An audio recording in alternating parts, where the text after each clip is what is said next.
The GORECAST is brought to you by American Horrors, the greatest uncut horror channel in the world.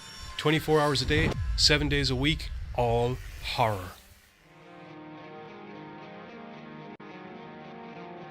As well as the Station of Decapitation Without Your Head. America's longest running horror channel, www.withoutyourhead.com.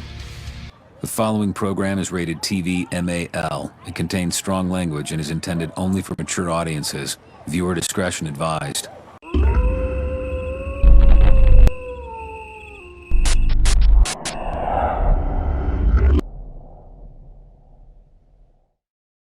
Boom! Lights on. Everything for once. Oh, it's a good time. Sorry, there was just this mad dash there a couple of seconds ago where he ran around doing everything in less than a second. Yes, indeed. Okay, who we got? First of all, hello, Gorecasters, and welcome to another Sunday. Another shiny Sunday in the studio with the... Oh, where do all these skins come from? I don't know. Okay, who we got? We got Burn in. Hey, Burn! We got Charlene's in. She's also in the studio, so she's technically here. Double points. Yeah. Eric. Oh, Eric! How are you getting on, man? The eunuchs are in. Not both of them. Hey. Well, it's three of them. Oh, okay. But the two that are always here. Yeah, Eric and Chris are here. That's good. And Shane Ware's here. Yay, Shane! We're going to get... Can we get everybody? We're going to wave at Shane. Okay. And then we're going to get everybody to wave at Shane at the same time. Studio audience waving at Shane as well. They look a little bit What? perplexed. I don't mind. One hand. You don't. It doesn't need to be two handed. Everybody wave at Shane. You don't need to be on screen. You just everybody wave at Shane. Okay. This joke went way longer than I thought it was going to. Everybody wave at Shane in the studio audience and in the home audience now. And I can guarantee you all the Shane's wave back because he's that kind of guy. Yeah. There we go. 7 Okay. Himself and Molly are all waving back. It's a dual hand. There's 4 hands waving. Okay. In their house. Okay. Specifically.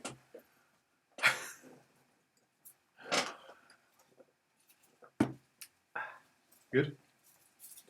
Okay. Right, so this week we have decided to basically take one of the legends of cinema and do a little bit of what were we calling it? I like the way you said Legends of Cinema there. Was a good choice. Thank you. Yeah. Do a little bit of we can't really say retrospective because that usually implies the guys. I said cinematic overview in the title because I like to sound flouncy, number 1, and number 2, I like your words. big words, good words, So words. Today's Gorecast has been brought to you by the letter Words. Sponsored? Sponsored by the letter Words? Could have been sponsored by Alphabet Soup, but you know. They're not though. No, we're not. Sponsored by American Horrors. That's true. That's true. Yes. Which also has many words. A and H. But the letters A and H. And the numbers 2 and 4 and 7. 24 hours, 7 days a week. All horror. All horror. Which is also A and H. Anyway. A and H. 247 or 24/7 AH. You're going to have to bring that up when the next time maybe redo his logo. No. Anyway, on this week's show, as you can no doubt tell, we decided to take a look at the career of one Ron Pearlman, who, to be perfectly honest, has been a rather prolific actor since, well, the 80s. Granted, the majority of his roles he hasn't been the leading man in a lot of stuff during the 80s and some of the 90s, but, man, I mean, he pops up in fucking everything. Perlman? Yeah. He does. I mean, like, his voice... TV adverts. Dude, his voice acting pretty much defined most of the best cartoons in the 90s. He's in Batman. Yeah, he's in Batman. He's Clayface. He's in Clay. Yeah, he's Clayface. He's he was Slade in Teen Titans. More 2000s. Yeah. There was He's a couple other Hellboy in the Hellboy animated series as well as the actual movies. Well, he's actually Hellboy. Well, he is Well, he was the first Hellboy. he was the first Hellboy, as we're now branching into a new era of Hellboy. Yeah, and he played King. He played King Claudius on the very, very, very popular Hamlet TV series that FX done recently, alongside Katie Segal as Queen Gemma. Queen Gertrude. Oh, do you mean Sons of Anarchy? That was convenient. Yeah. Do you mean Sons of Anarchy? I Best thought I wore a Sons of Anarchy shirt. Not that I don't always wear them anyway, but specifically because we're doing Ron Pearlman. So That's so bad. So Perlman's career actually started because, well, basically, he was in this college production. Peter. What? Ignore me. Okay. He was basically in this college play, and his father saw it and pretty much told him that he had to pursue a career in acting. So that kind of inspired him. He went along. He got a master's degree in theatre from a college that I can't remember right now. A reputable one A that very- does theatre and has degrees in it. Clearly, yes. And a lot of this. Perhaps.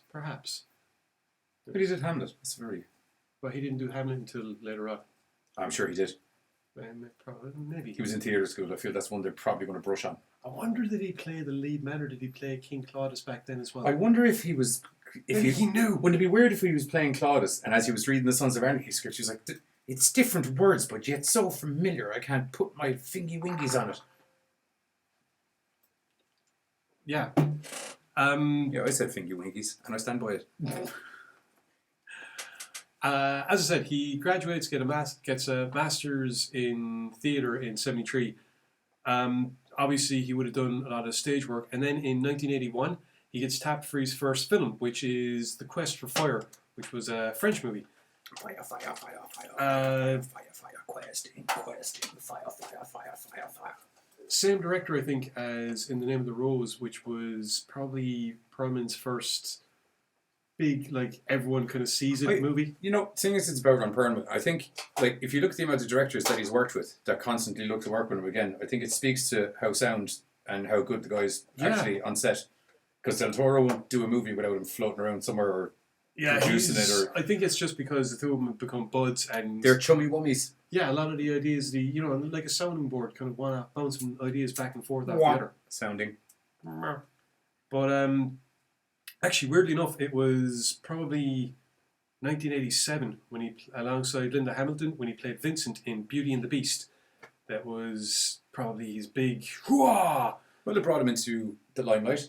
It brought him into everybody's houses because though it only had 3 seasons, it was quite a popular show at the time. Got him a Golden Globe Award. It got him, hence it being a popular show. Yeah. Or it got the Golden Globe. Yeah, no, that was right. Hence it being a popular show. Yeah. I stand by what I said.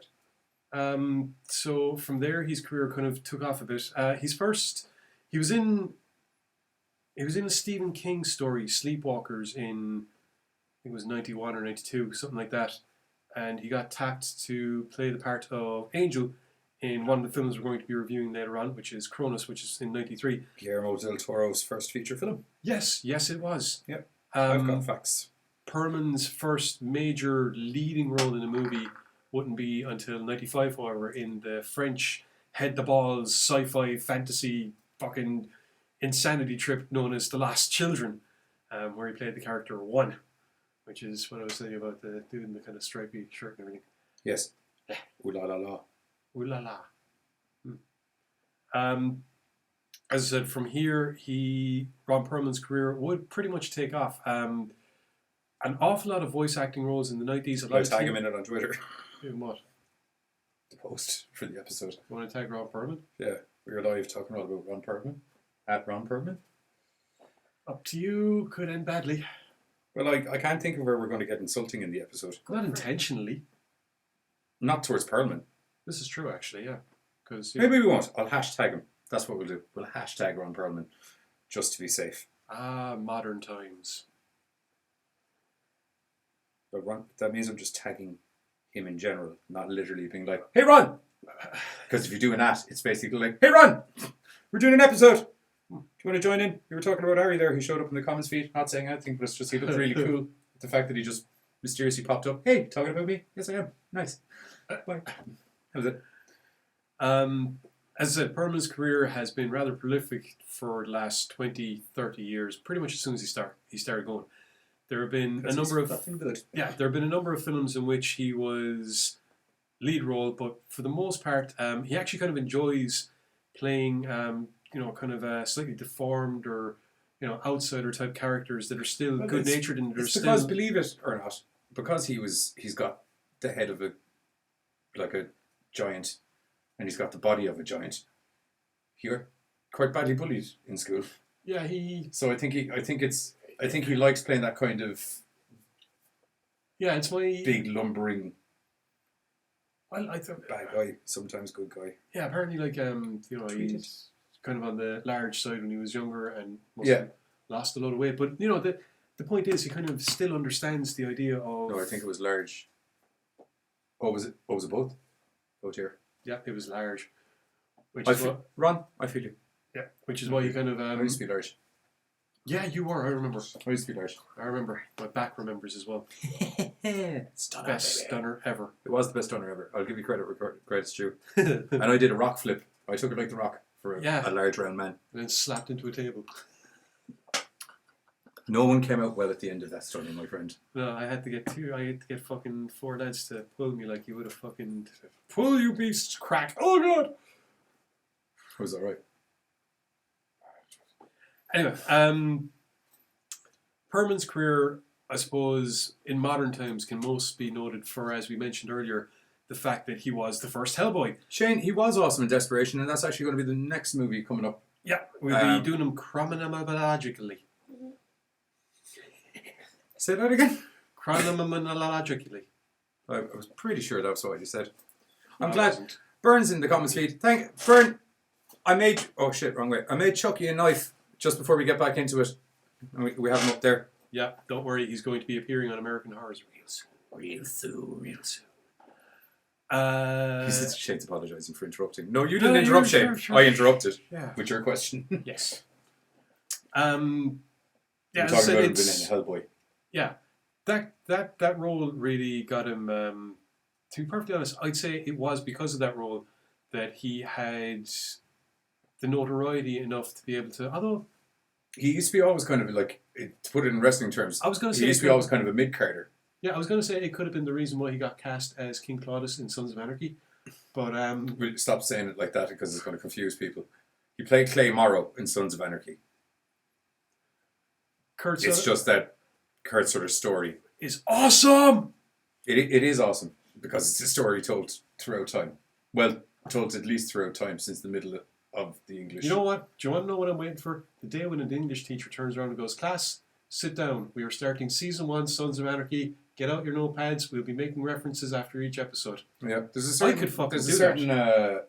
I remember my English teacher had it compared to Star Wars. There was a certain Hamlet-esqueness about Star Wars.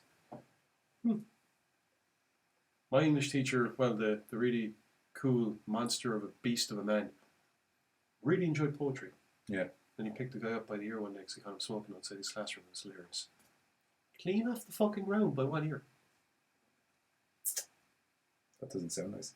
Dude, Anyway, yeah, sorry. Hellboy brought Ron Pearlman to people's houses a little bit more than he already had been brought. Yeah, I think, to be perfectly honest though, a lot of us would have probably heard his voice and kind of gone, "Hey, whoa, weren't you in every cartoon I ever gave a damn about?" And so as a result, they probably kind of went, "Oh, that's what he looks like. Wow, how much of that is makeup and how much of that is him?" In Hellboy? Yeah. Well, I'd say definitely from his forehead up anyway would be a safe bet. Perhaps from this arm down. I think they brought the brow out a little bit. He's got a much more Pronounced brow in the film. pronounced brow in the film. Yeah. But you could tell it was Ron Pearlman straight away though. Like there was hey, that guy kind of looks like Ron Pearlman. Oh, it is Ron Pearlman. Big red Ron Pearlman. Big red angry Ron Perlman sometimes. Big red angry Ron Pearlman. Big red super strong angry Ron Pearlman. Like a big red Hulk with a concrete arm. There is a red Hulk. I know there's a red Hulk. That's what I said, like a big red Hulk, but with a concrete arm. Okay. Cronos? I was just thinking that's probably enough about his career. That's good. As I said, the first film that we have lined up this week is Guillermo del Toro. Crazy cool. He fucking is too. Who's crazy? Saki. Cool? Oh. Saki the Soul Stealer. He's a new member of the cast. Oh, yeah. Gaze upon his terror. He's a little bastard, as Pam would say. That's what she said, is it? That was it. He's a little bollocks. Yes. My apologies. So anyway, 1993, Guillermo del Toro's first collaboration with Ron Pearlman sees him in the role of Angel in the film Cronos, which is basically this, how can I best put it? Once Movie. upon a time... There you go. Sorted. Got your back, bro. Quickest show ever. Movie. Good movie. Enjoyed. Move Yay! on. There you go. No. Go. Once upon a time, there was this mad Spanish alchemist that decided, you know what's really not good for your health? The fucking Inquisition. So he takes tacky and goes over to America. I think this is about 1539, if I remember correctly. Anyway, This boy is completely and utterly mad, obsessed, despite the fact that he's after getting a nice, cushy gig being a watchmaker to some... Big hoity-toity type of man. Yeah. There you go. The dude is obsessed with the notion of immortality and apparently, supposedly, creates the Cronos device, which gives its owner immortality. Yeah. Through daily blasts of bloodletting. We'll get to that. We'll get to that. It's like steampunk vampires. That's the best way I could describe it. Kind of. Ish. Yeah. Steampunk vampires. Kind of. Yeah. Not literally, but... Once again, getting like... way ahead of things. I do that. Yeah, you do. The house that he was living in ends up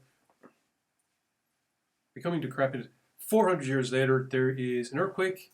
The place collapses. In the back end of the house, when people go digging through it, is one solitary corpse that is pale as marble and is basically the alchemist dude. But there's absolutely... yeah, that's it. He dies. The law goes in, takes a look around what's left of the house. I'm an idiot. It was a church. He was holed up in the bottom of a church. That collapses. They dig him out. They track where he was living. They go along. They find all his mad, fucked up shit in his house. Yep. Everything gets sold off at public auction. Yeah. Except for the scarab. Yeah, not once is there mention of anything resembling the Cronos device. Which brings what a quinky dinky. Yes, which brings us to 1993 and this lovely little town in antiquary. Spain. I was going to say antiquary in Spain, but yes, okay. Town in Spain. And within the town, there's a delightful little antiquary. Ran by Jesus de Gris. De Gris? De Grassi. De Gris. De Grassi. There's no E at the end of it. D-E-G-R-I-S. De Gris. De Gris. Or just Greece. Oh, Della Guardia, that was it. My bad. Okay, Jesus Gris. Who himself and his granddaughter, it's his granddaughter. It's his granddaughter. Granddaughter Aurora. You get this lovely little family picture painted for you, basically. You have him, you have his wife Mercedes, you have granddaughter Aurora. Yeah. What a winky name. What? Mercedes. Yeah, named after a car business. Or another type of business. Huh. There's Mercedes. She was very famous, from what I know. Okay. Anyway, you get this lovely little family picture. I wonder how famous she is now if you hadn't heard of her. Yep. Yep. No. Okay. As I was saying, lovely little family picture where it's, the Jesus basically fawns all over his granddaughter. They go to the shop together. You can tell that the shop might not do a lot of business, but hey, they have fun. They're playing hopscotch at one point, and this kind of guy comes wandering in around looking at all the... He takes special interest of statues that look like are covered up in angel statues, and he's looking at a few different ones. Jesus is like, hey, can I help you with anything? He's like, no, I'm good. And he leaves. Good times. And then Jesus notices him talking to his buddy outside, and needless to say, Jesus is kind of like, there's something fishy about this guy. So later on, himself and the granddaughter are making a puzzle when all of a sudden the last statue the dude went looking at, no, it doesn't fall at all. I know. I just wonder. Cockroaches start coming out of the eyes, because if you were paying attention, you realize that's the same statue that was in the alchemist's house. Oh, that cheeky alchemist.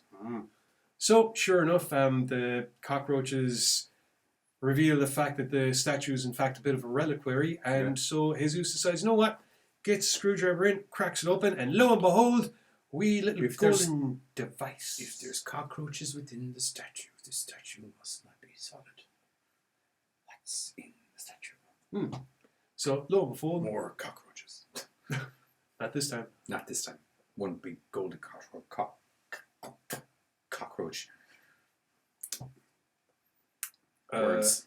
Yeah, so anyway, they find this golden device, which is pretty much the Cronos device. It is the Cronos device. Yeah, I know. Yeah. Meanwhile, we finally get to see Ron Pearlman, who is playing the part of Angel de Guardia. De la Guardia. There we go. Angel de la Guardia, because, clearly I can't pronounce things Spanish because I'm fucking Irish. So anyway. Angel de la Guardia. He is basically under the thumb of his uncle, Senor de la Guardia. Senor de la Guardia. Just like that. Who is... Just killed the studio audience there. Yeah, it's alright. I'm sure they'll die a few times by the end of the show. Senor de la Guardia is obsessed with finding some way of prolonging his very much running out of life because like Dwindling life Yeah. essence. he's inside. He's doing it was Howard Hughes was the guy that fucking sealed himself off. Yeah. Yeah, so he's putting one of them. You know, Angel's got to fucking put on a mask and knock on the door and all the rest of it. And he's giving him a rundown on the fact that there's another statue like the ones that he's been keeping an eye out for because the uncle's got him nuts looking for these fucking archangel statues. So anyway, lo and behold, Angel goes down to Jesus' store. Sees the old statuino. Yeah, kind of messes about, you know, plays the part of the nice, easygoing customer, has a laugh with the kid, has a laugh with your man himself, buys the statue, everyone's happy days, goes home. Because meanwhile, Jesus has his once in a lifetime deal and he's not going to give that up for fucking shit. Zero chances. No. Zero chances of that. Unfortunately, Jesus then goes messing around with this little thing, trying to figure out what it is, and it's clawed and it's got a pincer and right into the hand. So it's not a very nice day for Jesus and his granddaughter. But it's alright because they get it sorted and they get it seen to, and you know, Mercedes patches them up once they get home, and you know, What happened your hand, my love? I fell in glass.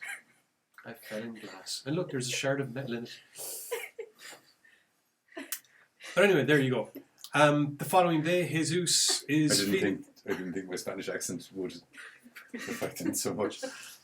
It probably shouldn't, but it does. It probably shouldn't, but it totally does. The next day, Sounds so romantic, so mysticized. dude, you sound like you are going to try and offer me sweets to get into your van. Would you like some sweets to get into my van? Fuck no. Would you like some comic books? Stop. Say bueno excelente in your filthiest tone. In my filthiest what? Do what you're doing and say bueno excelente. Why? Trust me. Okay. Bueno, excelente. And now you are a character from the Hitman comic. Because we don't want to know what he does to the bad guys, but they do not enjoy it. Bueno. He's a member of Excelente. Six Pack. They're all crazy. Crazy. Anyway, back to the film. Okay. Jesus realizes that he's feeling a hell of a lot more chipper than he used to the following day after getting stuck with this thing, which unfortunately goes a little bit down the drain when he goes to his shop to realize it's been smashed to bits. Smashed to hell. And a little business card from De La Guardia businesses is left there because that ain't subtle at all. So he goes off and he has his little confrontation and he is really quickly filled in on the fact that he has no idea what it is that he's dealing with. Senor De La Guardia really wants this fragging thing. He's not going to give up. De La Guardia thinks he's actually snatched it at one point, only, you know, to be tricked, which sends him into a bit of a tirade because... What? Nothing. Yeah. I'm reading messages and just seeing who else has jumped in. Yeah. Sends him into a bit of a tirade, which, you know, ends up being Angel's problem, as always, because... Oh, crap, there's a hellhound loose about this. It's okay. How about, while I... Wrangle the hellhound? Yeah, I'm going to have to cast a spell to get the hellhound back within the hole. We'll do, because we've been chalking down some infos on the movie for you for a little bit. So what we're going to do is we'll do the trailer. We'll do the trailer for the movie, and then we will get rid of the hellhound, Okay. who's never coming in the studio again. Little bastard. Little bastard.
those Sundays. One of those Sundays. So that apparently was not. That was That wasn't the trailer. intro movie or the intro for Cronos for some reason.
I'm back. So that's the actual trailer for Cronos. Yes. Not the Yes, it is. intro of Cronos, which it turned out to be initially. Also, in relation to the fight that's going on for the Hellhound, it was a joke. I'm quite addicted to the dog. I said it's tempting. It is tempting sometimes, I won't lie to you, but I'm quite attached to him. So, he's staying here. Yeah, okay. Well, technically he's staying over there temporarily. Where were we? Cronos. Yeah, so as you can see from the trailer, things go a little bit hectic once you really get into the film. To be honest, Cronos is one of those things that I sat down originally and I started watching. I'm kind of like, okay, this might be a little bit slow going. We'll see where it goes. And then like 5 or 10 minutes in, it's kind of taking off. And Well, Del Toro in everything likes to set up the story. And he doesn't mind not having a bit of action for a while to set up the story. I will admit, it is initially in the start, there's a bit of chatty, but once it gets rolling, which isn't too far into the movie, to be honest. actually, what I think is the most interesting thing is the fact that if you look at this story, it's really just a study of families. Because on one hand, you have Jesus and Aurora, who once she finds out what he is, still fucking supports, goes along with him, helps him out. Yeah. And then you have Angel and Senor de la Guardia, who, to be perfectly honest, Angel, he's just getting, it's an abusive thing. He's just getting the crap kicked out of him the whole time by de la Guardia. He's got like this big marble-headed fucking walking cane or something, or ivory-headed or something, just cracks him in the We face. also had a couple of other people in. So Courtney was in, so say hello to Courtney. Hello, Courtney. And your friend Katie McNeil. It's Katie in. Katie was in. She was Katie. saying, hi Giz, I still highly find it enjoying to see you in the sling. I keep forgetting you have it. Give it a wave. There you go. Perfect. Slung on. Okay. We'll start rounding off on Cronos. Basically, to be honest, since it was Guillermo del Toro's first feature-length film, you can very much see how he goes insofar as story development with some of his later stuff, whereby there are more of the, things like Pan's Labyrinth. You could see the building blocks for future movies. The whole idea of having this having real interpersonal relationships be explored through the narrative of truly ghastly events. And I like how he took weird mechanical horror movies and took vampire horror movies and made this kind of mishmash of the both, because it's not. It is essentially a vampire movie, but it isn't your traditional version of a vampire it's movie. by far a traditional version of a vampire movie, but when you would have seen that back in the 90s, if you were like, I would have been 10, so I wouldn't have seen it back in the 90s. But I remember. I think I was a couple of years. I remember after seeing the video cover. Yeah, but like it'd be a very strange. I could see how it would blow people's minds back then, because you're like, what the fuck? And A little bit, yeah. yeah, it was very good. Yeah. Very original. It has the typical kind of lovely music and that beautiful, he has this beautiful way of telling a story where you don't feel like you're watching shots. It just all plays out and you never notice when anything's swapping from one scene to the other. It's just this beautiful flow, which is a big thing for me. I thought it was one of the few times where it's kind of cool. Just the dual language of the film itself, because you got characters, they're speaking English, they're speaking Spanish. Yeah. Everyone can kind of understand each other, and everyone's almost duolingual in a way. Yeah. Granted, Jesus. Yeah, but if they can't speak the other language, they can damn well understand it. Yeah. Yeah. So yeah, overall, Cronos has to be considered a fantastic first outing for any director, and like we said, pretty much shows you exactly the kind of career that Del Toro would end up having later on, and shows you exactly the kind of career that Perlman would end up having, considering they did so many collaborations. But yeah, awesome. That'll be the end of Cronos. Okay, so we're going to do a real quick jump to a little advert sponsor time. Sponsor advert time from our homeboys over in American Horrors, where we're going to be back on very, very soon. We'll be having we'll have some sort of episode party or something. It'll be pretty much like Ain't this. No party like an episode party? Ain't no party like an episode party. Ain't no party like a super episode party? Would it be a super episode party? A super episode party would lead me to believe we're doing a clip show, and I would shoot myself in the head if I end up having to do a clip show. You were the one that made mention of you know what? Never mind. I made mention of what? Evan Quaid! What's going on? Hello. Blooper reel. Yeah, that's not a clip show. Yeah, I know. Thank the gods. It's not so much blooper reel, it was more of an outtake.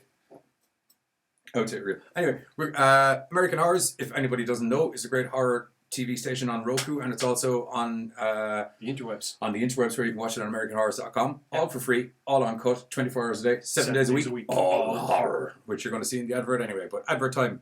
Blop.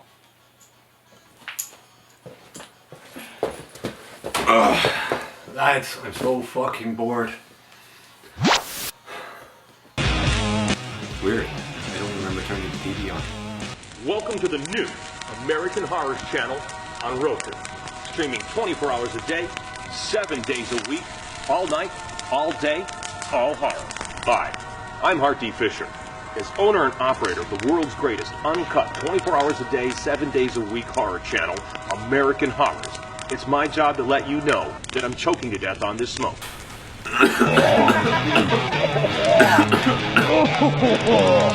Okay, we're still rolling, right?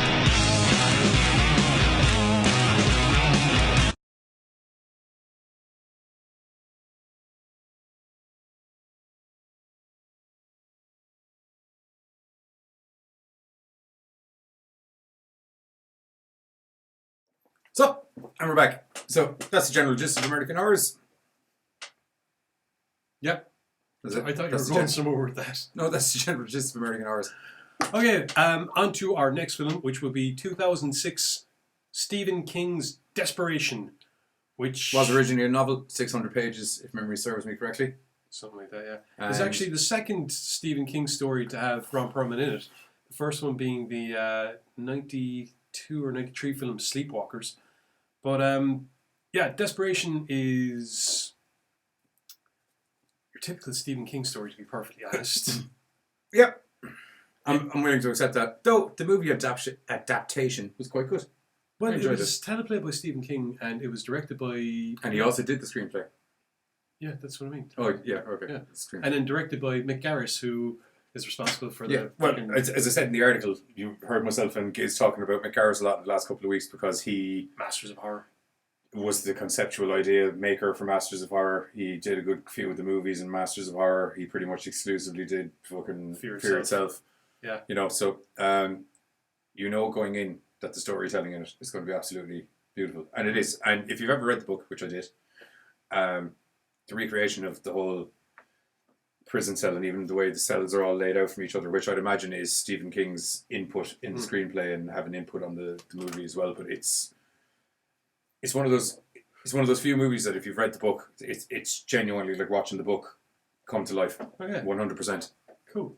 I suppose we might as well give people a brief rundown.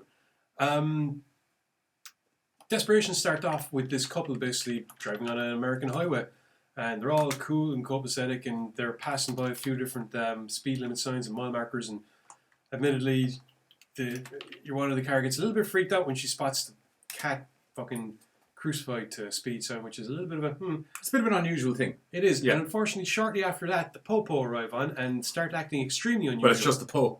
There's only one of them. The fuzz, cheese, old Smokey has arrived on. Yeah. But yeah, this cop car is acting really, really weirdly, because first it's up behind them, then it's driving next to them, then it's in front of them, then it's back behind them again. Yeah. And then all of a It sudden... was like if you've ever seen Super Troopers, you know, the repeater. Yeah! Yeah, it was like the repeater. Yeah. But anyway, then it turns out that, he gets back behind him, pulls him over. You get the usual license and registration. Well, this ain't my car, officer. We're driving it back to New York for my sister, but here's my license. And it's all copacetic. Step out of the car, and then they go around and no All license copacetic. plate. Yeah. And it turns out, no license plate. So it's like, fuck. Yeah, you passed through this place and they stole your license plate and blah, blah, blah. What you got to do is take the license plate from the front of your car, stick it on the back. So while they're doing that, opens up the boot, get the toolbox, and lo and behold, there's a big bag of weed. It's a big ass bag of weed. Stanky, stanky, smelling weed. Which the sheriff takes offence to because he's a law boy. Well, actually, Well, he doesn't really take offence. What Exactly. happens is he pulls it out. Also, funny note, that right down to the smiley face on the bag, all in the book. Yeah? Oh yeah, all in the book. Cool. Even the T-shirts that they were wearing, the guy that's driving the truck. Bob Dylan and your one. Yeah, well now it's different in the book because the book is many, many years before the movie. So the kind of Jimi Hendrix or something. it was something like that. They kind of updated Actually, it. to be honest, I thought it was Jimi Hendrix on He t-shirts. updated it to match the times a little bit. Yeah. But yeah, it was just that bag of weed. And I don't think he was so much offended by it because he does open it up and give it a good... But it's against the law, and you are going to be under arrest for possession and distribution of marijuana. Yeah. And when he starts... Get in the car! So there's that, and then, he's very, very, very motherfucking yuppie motherfuckers thinking, come up here. Yeah, typical kind of middle of nowhere sheriff cop. You goddamn upper starters with your mobile phones and your goddamn electric televisions. So you have the right to remain silent. Anything you say can and will be used against you. You have a right to an attorney. I'm going to kill you if you can't afford an attorney. One will be appointed to you. Do you understand your rights? And it was that I'm going to kill you part. Yeah. Yeah. So that's the first big clue that something ain't quite right with And this another sheriff. big clue that something ain't right with the sheriff is that he constantly in the middle of sentences. Tack. Although that gets more prolific as the film goes on. Yes, well, as he gets more tacky. Yeah. In case you hadn't noticed, it's Ron Pearlman playing Sheriff Collie. Entrigan. Yeah. Entrigan? Would that be how you pronounce it? Entrigan? Where is it? Entrigan. Yeah, Entrigan. Entragian. Collie Entragian. Because Etrigan has no I at the end of it, as the demon himself will tell you. Yes. Jason Blood. Yes. The rhyming demon. Yes. Okay. So yeah, they get hauled off to a jail cell where they quickly discover a mother, a father, their kid, and apparently the local vet. Yeah. Also in cells. Yeah. Who, when they get brought in, are screaming at them, "Shoot him with the gun!" Actually, I suppose the first thing that he does when they arrive on, they're moved. He brings them to a town. The town is dead end. Like there's fucking nobody around except like lots of Peter cars. fucking Jackson. Who? This I whole love me, Lord of the Rings. Yeah, he's going on this mad rant while he's walking through. Yeah. He eventually decides, you know what, screw this for a tub of spin. Shoots the husband. Yeah. In the belly. Yeah. Which, if anyone knows anything about medicine, not a nice place to get shot. Yeah. Yeah, gut shot. Never good. No. Poopy starts leading into places that it's not supposed to go, and there's fluids going everywhere. They're supposed to be kept in very specific organs, and they start melting. And you basically, stomach lining rips as well, and all of the stomach acid gets out and about and starts slowly digesting everything as well. It's nasty shit. Things to do in Denver when you're dead. Buckwits. I know it's from a different direction, but it's the same principle. Yeah, okay. Anyway, at the same time that all this madness is going on, you have Steve. It's Steve, isn't it? Steve. Yeah. You have Steve driving along in this big kind of like a moving truck, who decides to pull over and bring on hitchhiker Cynthia, who quickly establishes, are you a nice guy? Are you a weirdo? It's like, are you a nice chick? Are you a weirdo? So they realize, yeah, they can get on with each other. Steve reveals that he's actually a former roadie for bands, and he's currently working for a writer who's basically going cross-country.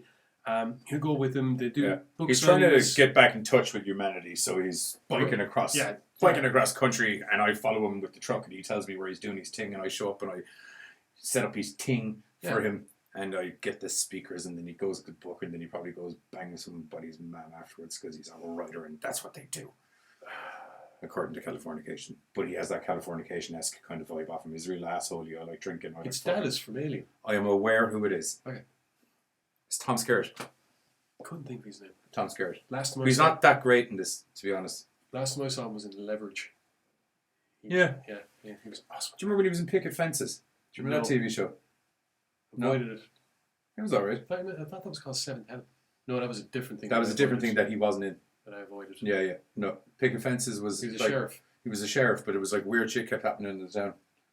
Was it? Yeah, there was kind of weird shit that used to happen. Like odd episodes, weird shit used to happen. Predominantly, it was kind of like Crap. Picket Fences. Nah, it was alright. I used to like the ginger one in the police cop. She's in Dumb and Dumber. Okay. Do you know your one in Dumb and Dumber that they're trying to get the case back to? No, it's Jim Carrey and Dumb and Dumber. So no. We've discussed my sense of humor before. I have a fantastic sense of humor. I make myself laugh all the time. Anyway, Jim the writer pulls over to relieve himself because, well, it's been a long road and there's no one else around. Unfortunately, And if you've ever driven a motorbike, it's bumpy on the bladder. it can be, yeah. Yeah. Because He's going desert roading. yeah, but they're all straight roads. He's got nothing to bitch about. Go. Just run with me on one thing, one time, because... I drive a bike in Ireland, dude. Yeah, and you need to pee when you get in the door as well. No, I don't. I do, however, need to make sure that I don't skid out or crack off something because, rain. Sorry, it's just that Sons of Anarchy thing really ticked me off. Didn't rain once while they were in Northern Ireland. Not fucking once. Except when they were off the bikes. Yeah. Though, they could have come in the defence of the story because they weren't there for ages. They were only there for a week. Few weeks. No, it wasn't a few weeks. It was only like a week, maybe two. Yeah. We do get at least 2 weeks of good weather in the summer. But it wasn't good weather. It was overcast the entire time. Yeah. But where? In Sons of Anarchy? Yeah, but that's... Anyway, it was semi-believable. They picked a very good... They picked a very good week or two to come filming in the defence of the show. Anyway, what they didn't pick was a bunch of guys who could do Irish accents very well. Sure, we're off there on our motorbikes now. Diddly idle deedle idle deedle idle do. Back to the I'll film. find your baba now. I know where it's a tall Jackson. Diddly idle deedle idle deedle idle do. That's what I hated, season 3 of Sons of Anarchy. So anyway, as we were saying, But I'm not wrong, like. can we get back to the Yeah, fucking we film? can. Well, you're the one that brought up Sons of Anarchy. And I'm so regretting it. You should. For fuck's sake, I tried to make one simple joke. Bad joke. It was not a... Takala! Move on. Sheriff is standing right... Segue. Sheriff Scary McFuck you in the face happens to be standing right behind Jim when he comes back from relieving himself. Intriguing. Yeah. I can't do it. And fanboys out when he realizes who the writer is. Yeah. In a really entertaining scene, I Yeah. have to say. Can I just shake the hand of the man that wrote... Yeah. Sir, can I get you to sign this? It would mean the world to me if you signed this.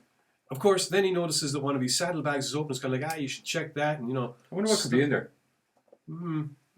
As it turns out, when he goes checking it, there's a great big bag of weed. Even bigger than the last one. No, I think it is. Shut up. Actually, no, it was bigger than the last one. Because I remember going, that's a fucking big bag of weed. And then the first... ounces of weed. Yes, but the first one I was like, that's a big bag of weed. But the other one I was like, fucking... It looked like a way bigger bag. Anyway, Bob's your uncle, Fanny's your aunt. The sheriff is kicking the shit out of Jim because he refuses to get her lifted for a bag of weed that ain't his. Mm-hmm. It's clear at this stage that Very sheriff... stiff shot to the belly. Oh, yeah. Bah! Yeah, pee yourself a Uppercut. little bit. Yeah. You beat yourself a little bit. You did too. Yeah, throws Jim into the back of the cop car and basically... Is it Jim or John is his name? Can't remember right now. I think it's John. I thought it was Jim for some It reason. could be Jim. It's John. John. Damn it. I win. Yeah, okay, my bad. John's in the back of the car while the sheriff goes off and hides the bike. John finds his phone in his pocket, manages eventually gets some signal, and Tries to ring old Steve. Yeah, very sketchily rings Steve, enough that Steve knows something's fucking in trouble. Yeah. So, well, because he never rings me in between driving. He just drives, and then I get a call going, I'm going to be here in an hour. Stand up. Yeah, and this time it's like Sit up. RV, camper, or when you occasionally cops, get brought crazy. to dinner to be talked at. Not talked with, talked at. So, yeah, Steve and Cynthia end up basically keeping an eye out for anything unusual, trying to catch up with John's bike. They see the fucking RV that he passed. They check it out, completely abandoned. All the stuff in it, jewelry, the girl's favorite doll, a couple other bits and pieces. Clearly stuff that you're not going to just. Which I leave have to around. say as well, I thought fair juice to the hitchhiker lady because she saw the girl's doll. She Cynthia goes, "This has is got- initialed, yeah. and that means it's her favorite No, doll." it was patched up. Oh yeah, something. Yeah. Dress was patched. This Yes. is Sorry, this that's is some some little patched girl's up. favourite. Yes. Yeah. So after that, they eventually find John's bike. They realise there's something very, very, very not right here. Yeah. The nearest town is... Because John likes that bike more than he likes people. The nearest town is marked as Desperation, so they start making their way there. Meanwhile, in Desperation, things get really fucked up because, Sheriff Colley is head the balls. He's coming in every now and then. He's threatening everyone. He's... I had a cutaway scene there in my head. Meanwhile, in Desperation. No. It's at this stage that we that the other sort of supernatural elements of things come into effect, because after one rather vigorous threatening from Colley, whereby he takes away the mother. Yes, he does. Yeah, the boy David kind of breaks down into. Oh no, it's before that. Yeah, Long He before threatens that, David. He threatens David, And then David gets on his knees starts and starts praying. which brings in the whole God aspect of things, which is important because apparently David guides God. No, wait, other way around. God guides David. Yeah. In the form of his little sister, his little dead sister, who turns up every now and then and gives him clues and advice and tips on how not to die. Such as, hey, I know you're being watched by this killer guard dog, his children of the desert. I loved when he did that out in the desert when he was fucking... The Dracula thing, it was very, very cool, and the wolf just fucks off. Yeah. And I liked the way he was screaming different commands to the wolf, and eventually the wolf got one of them. Was like, oh, time to go. But Time to leave. he's after leaving this dog, and there's a rather ingenious way that David figures out of getting out of the cell while everyone else in the jail fucking distracts the dog. Basically the story progresses from there. You have Cynthia and Steve making their way to the town of Desperation, quickly discovering A, the place is abandoned, and B, oh wait, it's not abandoned, it's filled with fucking corpses. Lots and lots and lots of corpses. I don't want to get too into the plot because I don't think too many people that watch this would have seen this, and I would like to, except for Shane, who made a really good shout earlier by saying he was great in Desperation, because he was great in Desperation. Because I genuinely couldn't picture anybody else being Colley than him. He has this Joker-esque whimsicalness about how mentally evil he is at the same time. Yeah, it's like... He's actually kind of endearing when he's having the conversation with John, and he's like, oh my God, I really love you, and then it's like that. Yeah. Turns dark. Overall, there's a lot of good humor that, as I've always said before, it doesn't take away from, it often highlights the horror aspects of a film, because if you have a bit of tongue-in-cheek humor, if you have a gag every now and then, it means that when something absolutely But it's not horrible stupid happens, slapstick humor. It's No, good, it's not. It's It's- good dialogue-driven humor. Yeah. It's like witty lines out of Colley, predominantly witty lines out of Colley. Yeah. I mean, like, I think it's just one of those cases where just, you know what? Off you go. Just run. You be Ron Pearlman. You be Except Ron, you wear a sheriff's hat. You're that kind of Ron Pearlman. and you're dialing the crazy up to 15. 15. We're looking for 10.5 Pearlmans on the crazy scale. Pretty much. Yeah, without getting into too much detail, there is the usual bits that you get in the Stephen King movie. Yeah. There's an underlying run of God will solve everything. There's an to overlying agree. run of there's always evil in the world. Yeah. There's the stupid run of we could probably leave this town and let somebody else deal with this shit, but no, fuck it. We're going to deal with it now. Well, There's the thing, there's always the little hook that the evil's been stalking them all their lives. They just never knew. in some way, shape, or form. In some way, shape, or form, yeah. And other than that, Stephen King novel. Good, entertaining, Yeah. a little bit preachy in bits. Yeah, but overall, I mean, you could sit down, you could watch it, kind of like, you'd have the majority of the film watched before you even realised how much of the film is gone. It's Yeah. one of those kind of movies. Yes, 100%. Now, it does kind of slow down, I think, a little bit, maybe for about 10 or 15 minutes there, around the hour and a half mark, and you're kind of like, okay, everything's set up. Yeah, there's a But- lot of sitting in a truck. Kind of, yeah. Yeah. But once again, these things are kind of integral because it's part of... Storyline. Pretty much, yeah. And building up story. Yeah. Basically, I would definitely go watch Desperation. Find it. It's great. It's a little bit hard to find. You'll have to order it. I managed to track down a good copy of it, but it was... I didn't think it was going to work, and then it worked, and it was like, yay. Yeah. Yeah. Okay, so we'll do the trailer for Desperation, and then we're going to come back with our final movie, which is a fucking hoot.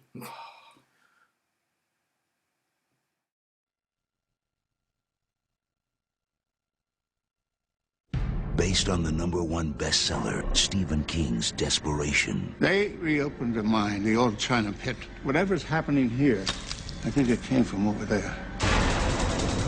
In the town of Desperation, Where is everybody? Disneyland. an evil force Is there a problem, officer? has taken over. He killed my husband. Killed our little girl. And enslaved a population. Where are you taking me? This is desperation, and don't you forget it. A force with the ability to inhabit man. Something came out of that mine. I think it's an earth demon. Or beast. Now, their only hope for survival We have to get out of here. is their will to fight. Trouble with these bodies is how fast they wear out. Directed by Nick Garris and written by Stephen King. What in the name of God is going on? There's no God out here. Includes a commentary by director Nick Garris and interview with legendary horror author Stephen King. Kill me if you're going to. Now, why would I want to kill you when things are just starting to get interesting? Desperation. In this town, there are no accidents. Look for it on DVD.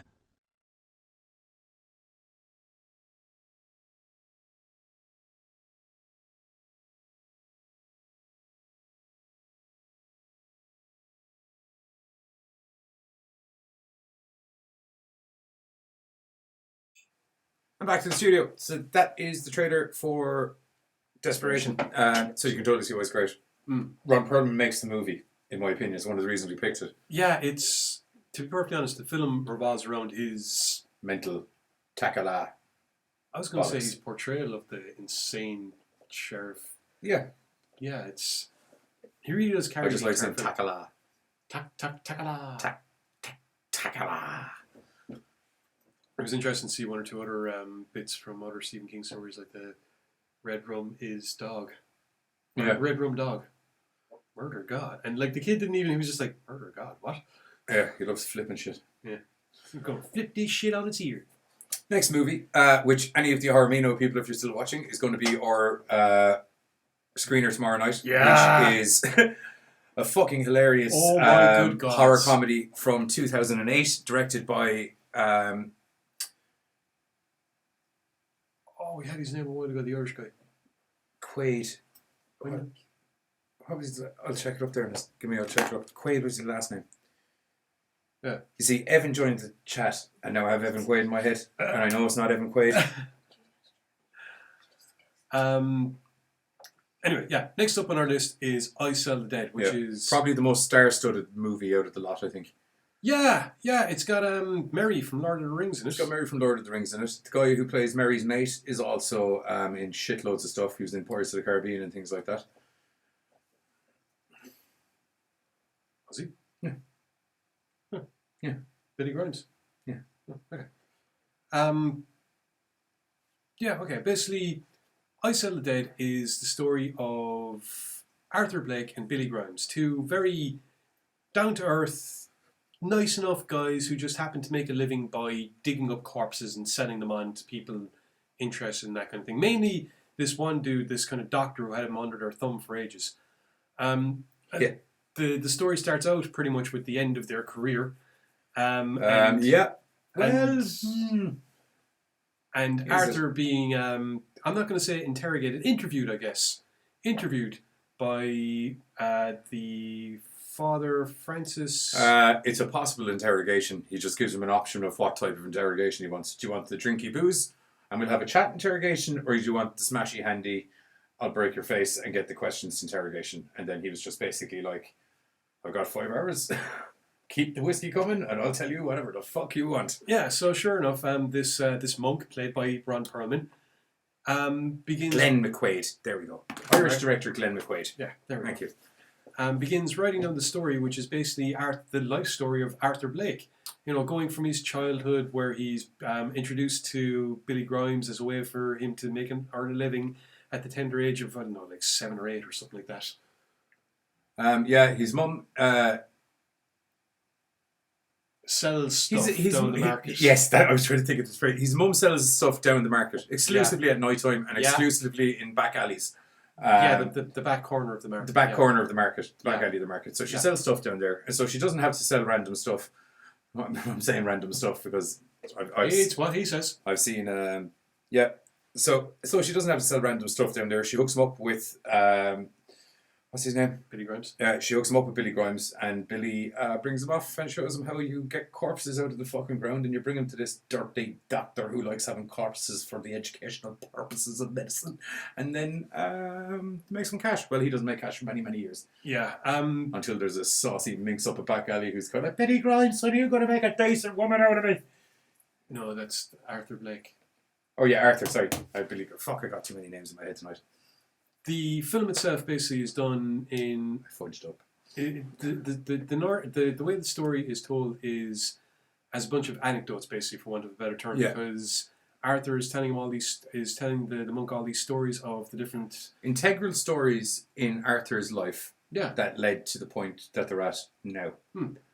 Specifically about a certain bunch of people is where the main interest is focused upon. Yeah, once Arthur starts talking about the Murphy clan, the House of Murphy. The House of Murphy. Who are there's a couple of grave robbing boys. Yeah, they're notorious ghouls, and here's the difference between what grave robbing and ghouls. Apparently, grave robbing is just taking the dead. Ghouls is taking whatever. Whatever. Because dead, undead, never dead. Yeah, can't be dead. As Arthur and Billy once accidentally found out, it turns out that once a body is dead and buried, it doesn't necessarily stay dead. Yeah. Which was their introduction to the supernatural. A very accidental introduction to the supernatural. Very hilarious introduction. Very hilarious and accidental because they basically go wandering into the Murphy's territory, don't they? No, not at first. Not at first. It's not until later on. It's they find out about the supernatural. They actually meet and capture a variety of different bodies. Yeah, and it's they get a tip off of a good one. They go looking. Firstly, the ripe as fuck. The ground is frozen. It's the only piece of ground frozen. It takes them for ages to dig it out. Yeah. It's like a childlike coffin. They take it out. One of the funniest fucking bits in the film, in my opinion.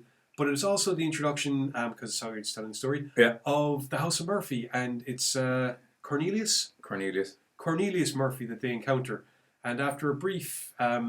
A knife-flipping, mustache-twisting, evil son of a bitch. Yeah, and after a brief... But a big respecter of the unwritten rules of crime. You see, after a brief tussle, he decides that Arthur has a bit of a backbone. He likes him, and should he ever If you ever get sick of working with this stupid langer, give me a call. Yeah. And he's walking off and everything. Yeah, because he has this kind of English-Irish accent. He has a bit of a... And then Billy's like, were you just offered a job? I think I was. Yeah. Fucker. You've got balls, kid. Because Billy was just basically, hand me the miscellaneous body that I won't tell you what it is. Yeah, it was, oh my God, it was hilarious. Yeah.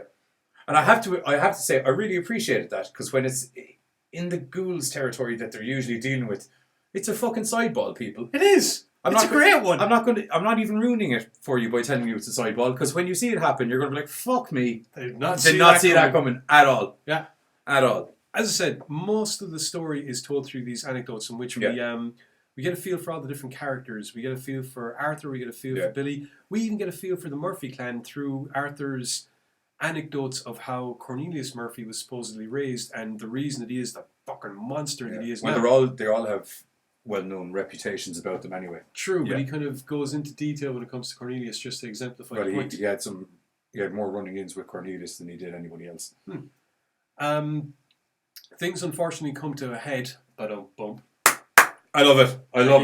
With their most recent encounter with the Murphys. Yes, we're not going to go into detail of what happens, but it's shortly after that Billy and Arthur end up in the predicament that they're in at the beginning of the film.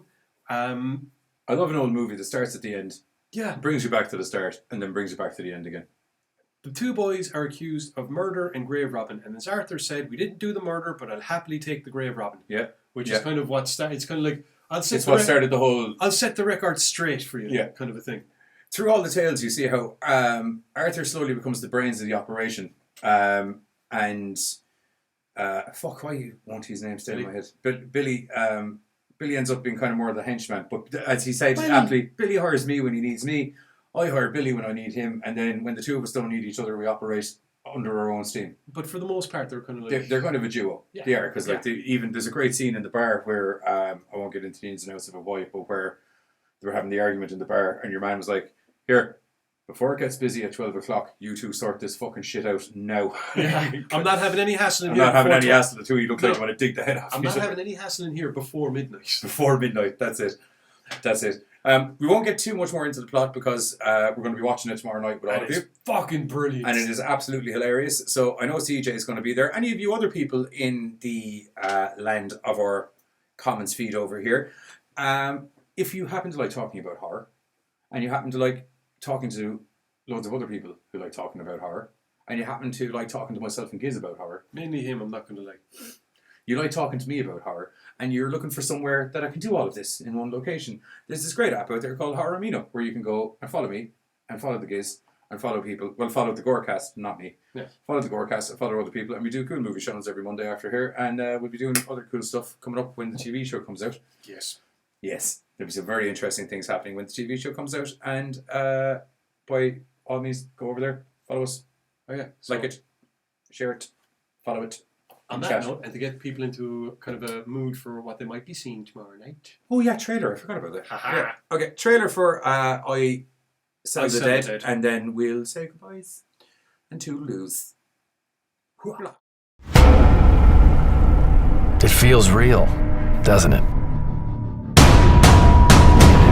The sand on your skin, the taste in your mouth. You are no longer death row inmates. You are...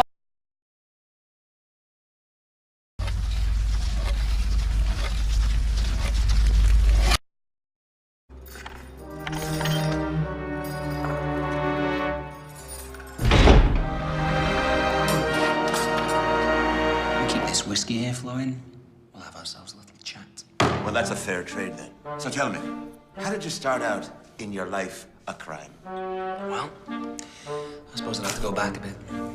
Back to when I first met Willie. Willie got me into the trade. Grave robber? Yep. Bloody good one, too. Mainly, though, we were under the thumb of one Dr. Vernon Quint. He was a fiend. I need more corpses, and I need them now. I don't care where they come from. Fanny Briars.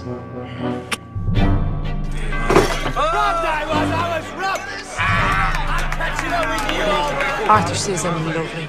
You are our apprentice, not our partner. You're gonna rein it in a little, low. I'm sick of being broke. You stupid cow! We had run-ins with a crowd of lunatics called the House of Murphy. Well, let me tell you, I love this trade, Mr. Blake. If I've learned anything over the years, it's that you never, ever trust a corpse.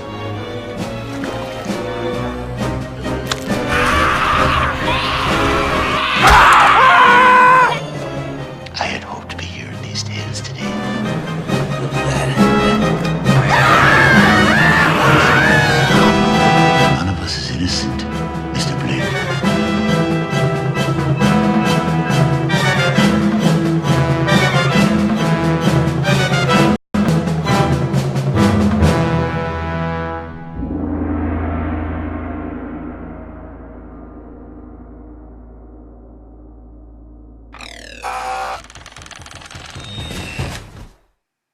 Back to the studio. So that is the trailer for I Sell the Dead, which I'm sure you can tell with the trailer why myself and this motherfucker over here decided to play. It's one of those, and you want to know, it's one of those films that I think we both saw years ago, but only kind of like caught bits of, and as a result, because I remember seeing once we picked it, I was like, I saw that ages ago, but I only saw bits of it. And I was meant to track it down, like I fucking forgot about it. Yeah, no, it was a great movie, absolutely great movie. So for myself and the gays, that's pretty much us rounded up on the GORECAST tonight. As I said, we're going to be doing that movie, and I think we're also going to do Blade 2. Yeah. Because it's all Perlman, because we're doing a double feature Perlman special tomorrow night. So this first, and then Blade 2. And a little originally shot, entertaining intro. Yeah. For the two of us. Yeah. So from myself and the gays, this has been another Sunday, and it's been another GORECAST, and we shall see you all same GORECAST time, same GORECAST place next week. Oh, there's Mike. Hello, Mike. Hey, Mike. Came back in. All right, sweet cheeks. What's going on? How are you? Yeah. So next week we are waiting for confirmation on an interview. If I think. Yeah, we'll see how it goes. Waiting for confirmation from. We won't say who it is yet, but it is one of the people from Jurassic Games we covered last week.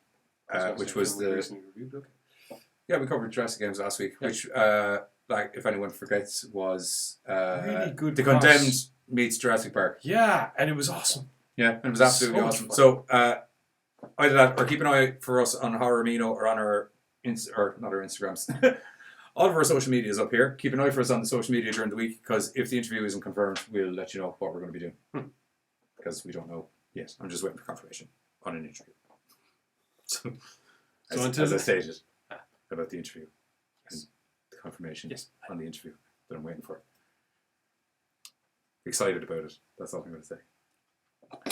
Okay, from myself and the gays, GORECAST out. Brah!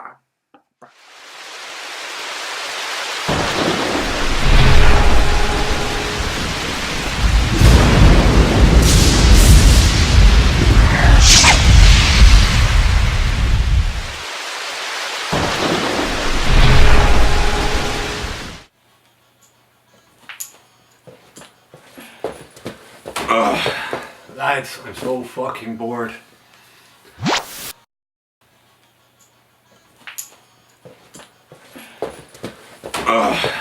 Lads, I'm so fucking bored. Weird. I don't remember turning the TV on. Welcome to the new American Horror Channel on Roku. Streaming 24 hours a day, 7 days a week, all night, all day, all horror. Hi, I'm Hart D. Fisher. As owner and operator of the world's greatest uncut 24 hours a day, 7 days a week horror channel, American Horrors, it's my job to let you know that I'm choking to death on this smoke.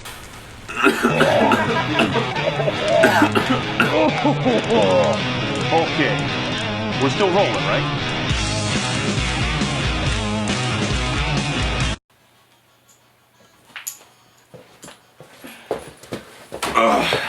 Lads, I'm so fucking bored. Weird. I don't remember turning the TV on. Welcome to the new American Horror Channel on Roku. Streaming 24 hours a day, 7 days a week, all night, all day, all horror. Hi, I'm Hart D. Fisher. As owner and operator of the world's greatest uncut 24 hours a day, 7 days a week horror channel, American Horrors, it's my job to let you know that I'm choking to death on this smoke.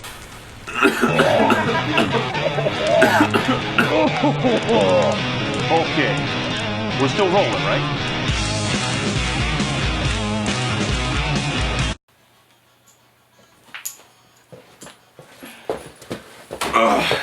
Lads, I'm so fucking bored. Weird. I don't remember turning the TV on. Welcome to the new American Horror Channel on Roku. Streaming 24 hours a day, 7 days a week, all night, all day, all horror. Hi, I'm Hart D. Fisher. As owner and operator of the world's greatest uncut 24 hours a day, 7 days a week horror channel, American Horrors, it's my job to let you know that I'm choking to death on this smoke.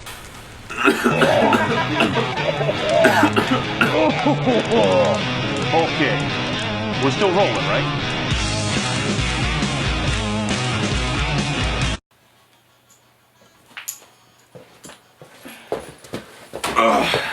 Lads, I'm so fucking bored. Weird. I don't remember turning the TV on. Welcome to the new American Horror Channel on Roku. Streaming 24 hours a day, 7 days a week, all night, all day, all horror. Hi, I'm Hart D. Fisher. As owner and operator of the world's greatest uncut 24 hours a day, 7 days a week horror channel, American Horrors, it's my job to let you know that I'm choking to death on this smoke.